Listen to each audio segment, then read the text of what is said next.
बता दूंगा 24 में बता दूंगा। सरकार कह रही है कि आप लोग संसद में बात नहीं करना चाहते, नड्डा जी कह रहे हैं संसद में बात होगी, पहले इस्तीफा होगा फिर वार्ता होगी। बिना इस्तीफा की कोई वार्ता नहीं, बिना इस्तीफे कोई वार्ता नहीं। अगर बात इस्तीफे के बिना वार्ता की होती तो 20 तारीख को यहाँ जो लाखों बच्चे आए थे उन पर लाठी क्यों चलाई आपने? अगर आप इतने ही संवाद वाले हैं, इतने संवाद चाहते हैं, तो आपने 20 तारीख से पहले संवाद क्यों नहीं किया बच्चों से? चंद्रशेखर जी, हम आपको 10 साल के ऊपर से कवर कर रहे हैं, यहाँ पर ये आरोप लगाया जा रहा है और कल हम देख रहे थे एक पूरा कल कैंपेन था कि उकसाया जा रहा है बच्चों को हिंसा करने के लिए, पुलिस को पीटने के लिए, और कुछ कल विजुअल्स भी आए हैं, ऐसे देखे होंगे आपने भी। मैंने जो देखा उसी के आधार पे मुझे लगा कि ज़रूरत है। देखिए, वो जो आंदोलन चल रहा है उसमें हम लोग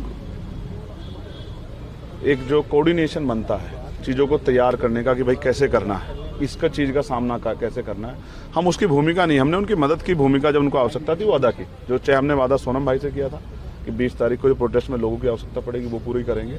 ये हमने रात को जब 18 तारीख को हटाने की बात आई थी तो रात को 2 बजे से 7 बजे तक वहाँ बैठ के जो है अपना वादा पूरा किया। अब हमें लगता है कि जो बहुत सारे विषय हैं बैकलॉग से लेके उन सबको लेके बड़े आंदोलन जरूरत है, देश इस आंदोलन की मांग कर रहा है, तो हम इसकी शुरुआत 200 पे क्यों इंतजार करें, हम करेंगे। आप जो वहाँ बैठे हुए थे सरकार से कोई आया, बोले कि नहीं चंद्रशेखर जी अपनी बात बताइए, आप बैठे हुए हैं गर्मी में, बारिश में, संसद में? हाँ 2 मंत्री कल आए थे, तो मैंने उनसे भी एक ही बात कही कि वार्ता तब होगी जब धर्मेंद्र प्रधान इस्तीफा दे देंगे, उसके बाद वार्ता, उससे पहले कोई वार्ता। तो आप अपने संगठन के साथ कुछ और संगठनों को भी लेके आएंगे साथ में, जैसे पार्लियामेंट में कुछ आप लोग इंडिपेंडेंट लोग? हाँ वही मैंने बताया, आप देर से आए, मैंने यही बात बताई थी कि मैं अपना जो साथी हैं जो मुझसे जुड़े हुए हैं, जो मेरे साथ आके बैठे भी थे, उन सबसे मांग करूंगा कि वो चले मेरे साथ और हम लोग होम मिनिस्टर से बात करेंगे जिन लोगों ने लाठियां चलाई है उन पर कार्रवाई क्यों नहीं हो रही है, और जो आज का प्रोटेस्ट है उस पर बच्चों के साथ लाठी ना चले, इसकी जिम्मेदारी सरकार ले। प्रोटेस्ट से कोई बात है तो आप वार्ता अगर खत्म क्यों नहीं कराते, उनकी मांग मान लो, क्या दिक्कत है? हमने कहा फास्ट ट्रैक कोर्ट बना देंगे, पेपर लीक पर तुरंत फैसले करेंगे। 12 साल में क्यों याद आया? इस आंदोलन की वजह से याद आया, जनता ने किया, नौजवानों ने किया, अभी बहुत कुछ याद आ जाएगा।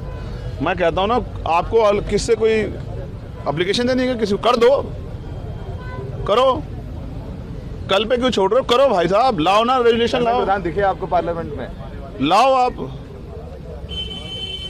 अब रेजुलेशन लाओ, हम लोग हाथ उठा के पास कराएंगे, हम विपक्ष में फिर भी पास कराएंगे। आप लाओ कानून कि आप परीक्षा में सुधार व्यवस्था लागू करोगे। आखिरी सवाल, ये भी सवाल उठ रहा है, कल पूरी बीजेपी के प्रवक्ताओं ने कहा कि अब इस पूरे आंदोलन को पॉलिटिकल पार्टीज हाईजैक करने की कोशिश। इसी वजह से मैं उस आंदोलन से दूर, मैंने जंतर मंतर से खुद को इसलिए दूर किया कि उस आंदोलन पे कोई सवाल ना खड़ा हो और हम अपना काम स्वतः कर सकते हैं, इसीलिए मैंने उस आंदोलन को खुद से दूर किया।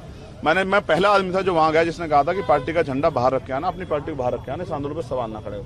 लेकिन मैं फिर आपसे कह रहा हूँ, मैं हिंसा का समर्थक नहीं हूँ, इसकी जांच होनी चाहिए कि वो हिंसा किसने कराई, क्योंकि बहुत सारे ऐसे लोग थे, चाहे वो डंडा लेके खड़े हों पुलिस के साथ, वो पुलिस नहीं, या जो मुंह पे बांध के प्रोटेस्ट कर रहे थे वो प्रोटेस्टर नहीं, ये सब सरकार द्वारा प्रायोजित है, इसकी जांच हो जाए। अगर सरकार सही, उस दिन आपको भी चोट लगी थी, क्या फर्क पड़ता है? एक इन बच्चों के लिए, युवाओं के लिए मैं एक नहीं 1000 बार चोट खाने को तैयार हूँ, ये मेरे भाई